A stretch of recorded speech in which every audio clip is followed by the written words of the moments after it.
Have you ever bought something for your new healthy life and then used it for everything except being healthy?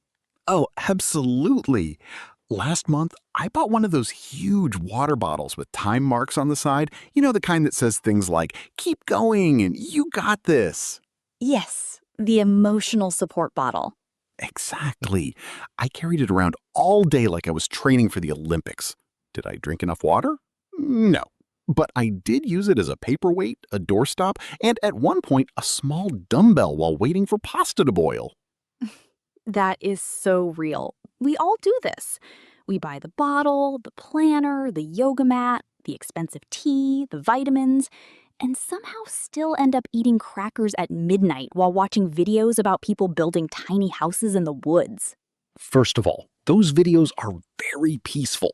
Second, yes, that is exactly the kind of human nonsense we're talking about today. Because healthy habits sound easy when they live in your imagination. In your imagination, you wake up early, stretch near a sunny window, drink lemon water, smile for no reason, and become the kind of person who says things like, I just love mornings.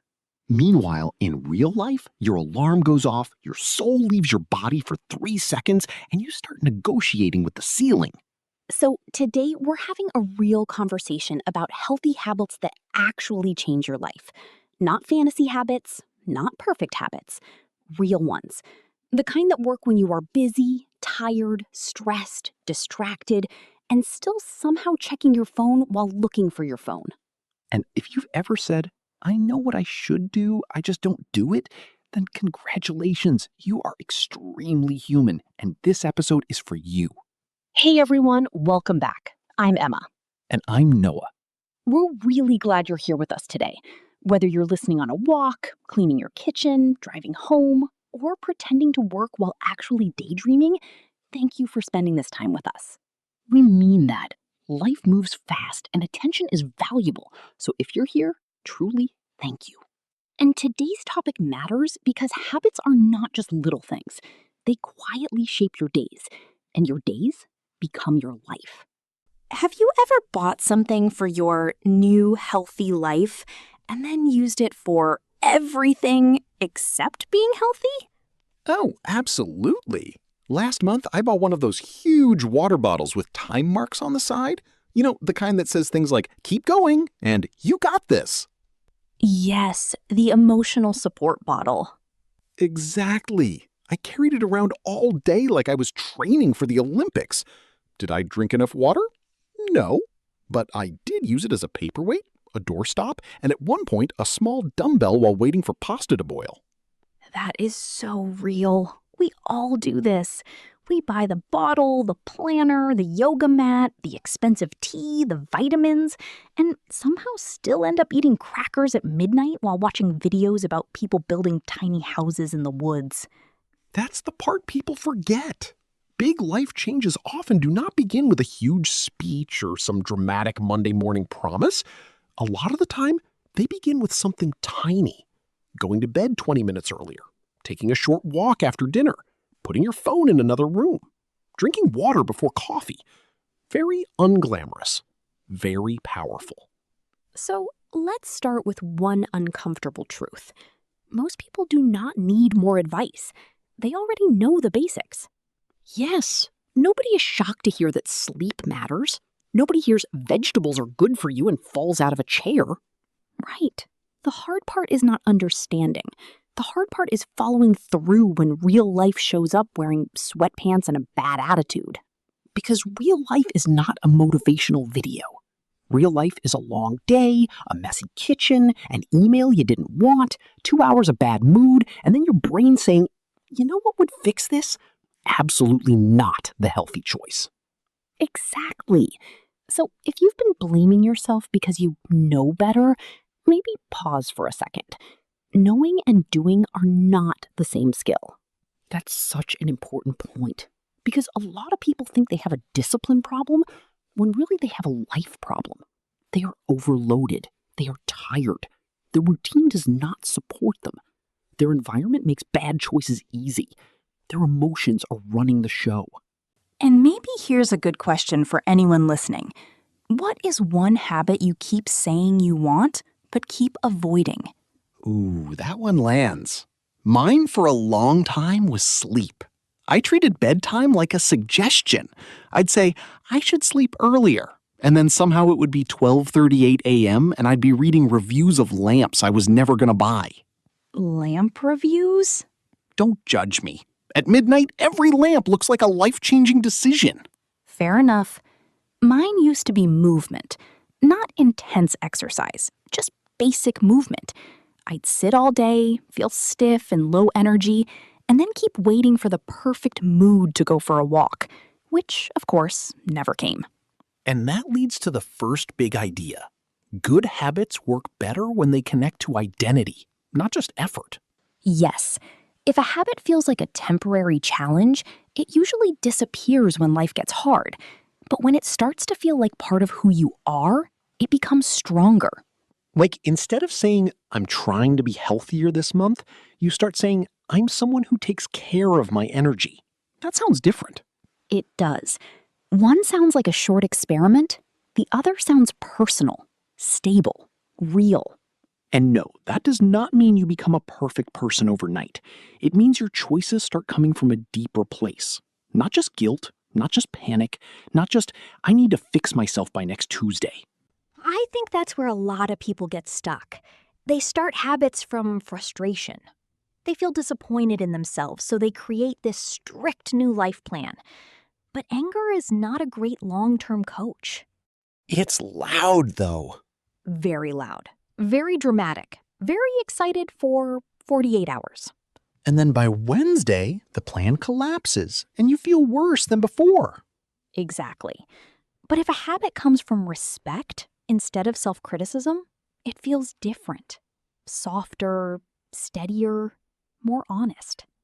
Like, I want to sleep earlier because I'm tired of feeling awful every morning, instead of, I'm lazy and need to become a new person. Yes. The first one sounds like care. The second sounds like punishment. And a life built on punishment gets exhausting fast. It really does. Which brings us to another important truth. Your environment matters more than your motivation in a lot of situations. Oh, completely. People love talking about willpower, but sometimes your setup is the real problem. Give us an example. Easy. If you want less screen time at night, but your phone sleeps next to your pillow like a tiny glowing roommate, that's not a self-control test. That's a trap. Yes. If you want to eat better, but your kitchen is full of fast, easy junk, and your healthy food needs 40 minutes, 3 pans, and emotional strength, your environment is voting against you. That is such a good way to say it. Your environment is always voting, quietly, constantly. So instead of only asking, why am I not stronger? Maybe ask, what around me keeps pushing me in the wrong direction? I had to learn that with sleep. I kept telling myself I needed more discipline. But every night, my laptop was open, the lights were bright, I had no shutdown routine, and I kept starting one last thing at 10:45 p.m. Which is a dangerous phrase.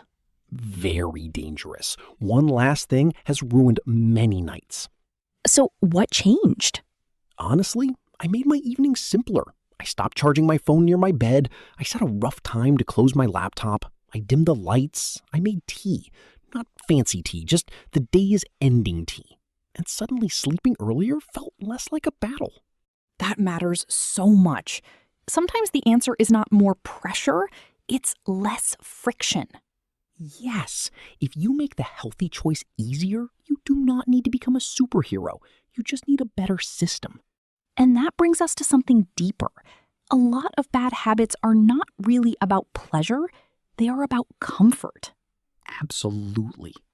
Sometimes people say, why do I keep doing this? And the real answer is, because this habit gives me quick relief. That hits hard. Late night scrolling, stress eating, too much caffeine, skipping rest, always needing background noise, buying things you don't need, saying yes when you want to say no. A lot of those are emotional habits. They help in the moment. That's why they're hard to let go of. Exactly. If a habit gives you escape, numbness, distraction, or a little fake comfort after a rough day, your brain will keep returning to it. Which means if you want to change a habit, you have to understand what job it is doing for you. Yes, not just how do I stop, but what am I getting from this? Are you getting relief, control, a reward, a break, a feeling of being soothed? Because if you remove the habit but ignore the need under it, your brain will just go shopping for a replacement. That is so true. You stop one thing and accidentally pick up another thing with a different outfit. Exactly. It's like your stress says, okay, if we're not doing that anymore, I have 3 other bad ideas. So maybe a healthier question is, what else could give me a little comfort without hurting me tomorrow? That question changed a lot for me. I used to snack when I was overwhelmed, not hungry. Once I noticed that, I realized I didn't always need food. Sometimes I needed a pause, or water, or silence, or to stop answering messages for 10 minutes and just breathe like a normal mammal. Normal mammal is such a gentle goal. Honestly, some days that's enough. And I think modern life makes all of this harder. Because modern life is not built around calm. It's built around speed, reaction, and endless access. Yes, everything is always on. Your phone is calling you, your inbox is calling you, ads are calling you, notifications are calling you. Even your fridge light looks emotionally available at midnight. Wow, that is weirdly accurate. Thank you. My point is, the unhealthy choice is often the easiest one. Sit longer, scroll more, sleep less, order food, skip the walk, stay indoors, multitask until your brain becomes soup.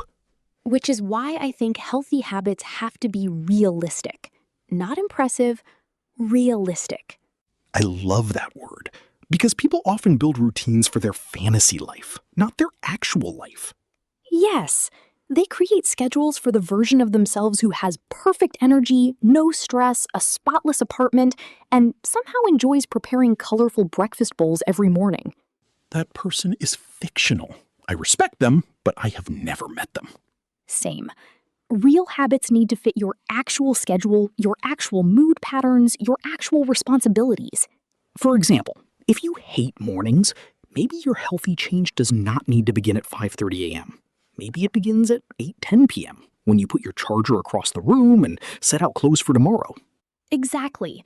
Or if 1 hour at the gym feels impossible, maybe your answer is 12 minutes of movement in your living room. Still counts, still helps. I think people underestimate small habits because they don't look dramatic enough. Yes, but small habits are often the ones that survive. And survival matters more than style. Say that again? Survival matters more than style. That's the heart of it. A routine that looks beautiful online but disappears in 4 days is not helping you. A simple routine that stays with you for 4 months can change your whole energy. I learned this when I stopped trying to fix everything at once. That approach made me feel excited for one weekend and miserable by Tuesday. What did you do instead? I picked one tiny promise. After lunch, I walked for 10 minutes. That was it. No playlist requirement, no perfect shoes, no fitness identity, just walk. And did it help? More than I expected. Not because it was magical, because it was repeatable. It gave me a break in the day. My body felt less stiff, my mind calmed down, and most importantly, I actually did it. That last part matters so much. When you keep a small promise to yourself, you build trust. Yes, and self-trust is huge, bigger than people realize. Because habits are not only about health outcomes, they also shape your relationship with yourself. If you keep telling yourself, I'll do this, and then never do it, your own voice starts losing power. Exactly. After a while, your brain hears your plans and goes, sure, buddy. Which is funny, but also sad. A little bit, yes. But when you keep even a tiny promise, something changes. You start thinking, oh, I can rely on me. That feeling is quiet but strong. It is. And it doesn't come from dramatic transformation. It comes from consistency. Here's a natural pause for something important. If this conversation feels like that honest talk you needed today, subscribe to the channel, like the video, and tell us in the comments one habit you're trying to make easier in your life. Not perfect, just easier. Yes, we'd really love to hear from you. And maybe your comment will help someone else feel less alone, too. Okay, back to the messy beauty of being human. One of the biggest mistakes people make with habits is thinking one bad day means the whole thing is ruined. Yes. The classic, I missed one workout, so I guess I now live here on the couch forever. Exactly. Or, I ate one heavy meal, so my week is destroyed. Or, I stayed up late once, so clearly I'm incapable of change. That kind of thinking is brutal and honestly very unhelpful. Because the real skill is not never slipping. The real skill is returning. I love that. Returning. Yes, coming back without turning one mistake into a full identity. I needed years to learn that. I used to treat habits like a glass sculpture. One crack, and I'd act like the whole thing was shattered. But habits are supposed to be lived, not protected in a museum. That's good. Thank you. The people who seem consistent are usually not perfect. They just know how to restart faster. Exactly. They miss a day, then come back the next day. No long speech, no shame spiral, no dramatic funeral for the routine. That is such a healthy mindset, because shame makes everything heavier. And heaviness makes returning harder. So if you fall off track, maybe don't ask, why am I like this? Ask, what would help me begin again today? Yes, begin again. Very simple, very kind. And sometimes begin again is tiny. Drink one glass of water. Take a 5-minute walk.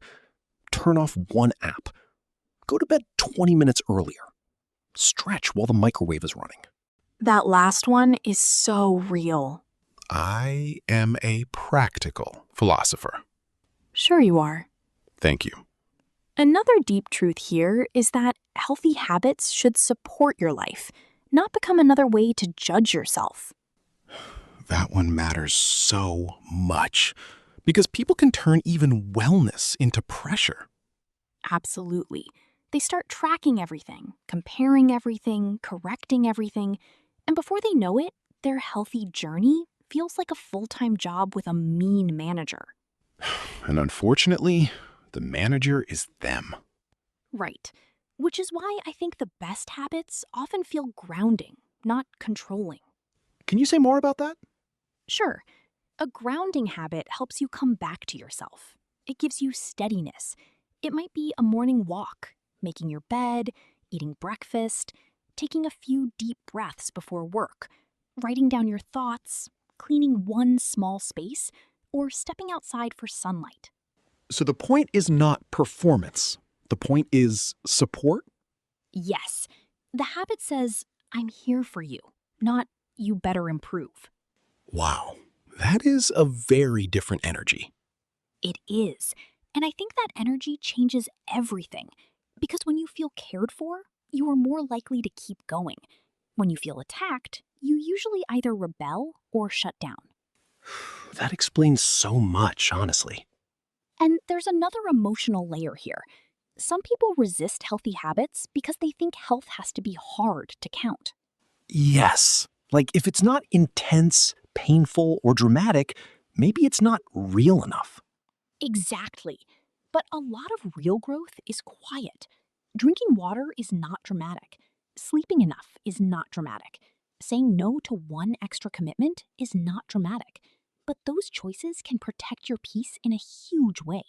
There was a point in my life when the healthiest thing I did was stop trying to win every day.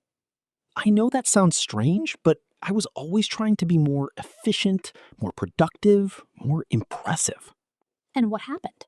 I got tired in a deep way. Not just sleepy, spirit tired. I was always pushing, always behind my own expectations. And eventually I had to ask myself, what would my life feel like if I treated myself like someone worth taking care of? That is a powerful question. It really was. Because I realized I had been managing myself like a machine, not caring for myself like a person. I think so many people need to hear that. You are not a machine. You are not a project that needs constant fixing. You are a human being with limits, moods, needs, and seasons. And once you accept that, habits become less about control and more about partnership. Yes, you start working with yourself instead of against yourself. That might be the biggest shift of all. I think so too. And it changes how you define progress. Progress is not becoming a perfect version of yourself. Progress is building a life that feels more steady, more honest, and more livable. More livable. I love that word. Because what good is a routine if it looks great from the outside but feels miserable on the inside? None. That routine is like a fancy chair that hurts your back. Beautiful. Useless. Exactly. A good habit should make your life feel a little more breathable. That is beautiful. Thank you. So maybe we can bring this all together. If someone listening today feels overwhelmed by habits, where should they start? I'd say start with relief, not ambition. Look at your day and ask, where do I need more support? Maybe it's your mornings. Maybe it's your evenings. Maybe it's food, movement, sleep, or screen time. Don't pick the habit that sounds most impressive. Pick the one that would make your life feel a little lighter. I love that. Start where life feels tight. Yes. Then make the habit small enough that your tired self can still do it. Tired self is the real test. Always. If only your best, most motivated self can do the habit is too big. That is such useful advice. And then what? Then, protect it. Make it easy. Put it where you can see it. Remove friction. Link it to something you already do. And when you miss a day, come back quickly and gently. No drama, no speech. Just return. Just return. I think that's the message I needed years ago. Not be more intense. Not try harder. Just build something kind enough to last. Yes, because the habits that change your life are rarely the flashy ones. They are usually the quiet choices that slowly teach your body and mind we're safe, we're cared for, we're trying again. That almost made me emotional. Same, actually. And maybe that's because deep down, habits are not only about productivity or fitness or self-improvement. They are about how we live with ourselves every day. They are. And that's why this conversation matters. Because when your habits become healthier, your life often feels less noisy inside. You trust yourself more. You recover faster. You judge yourself less. You begin to feel more at home in your own life. That is such a good place to end. So here's the takeaway for today. A healthy routine should not feel like a cage. It should feel like support. It should help you breathe better, think clearer, and move through life with a little more care. And if all you do this week is choose one small habit that makes your day feel more human, that counts. That absolutely counts. Before we go, here's one final question for you to sit with. What is one small change that would make your life feel more supported, not more impressive? That's the one. And if you want, share your answer in the comments. We'd really love to read it. Thanks for being here with us today. Truly. If this conversation helped you, subscribe, like the video, and send it to someone who's tired of starting over in a harsh way. Be gentle with yourself this week. Then be honest with yourself too. I'm Emma. And I'm Noah. And we'll talk to you again very soon. See you next time. Please let your friends know how you liked the video by commenting. Then subscribe if this is your first time on the channel.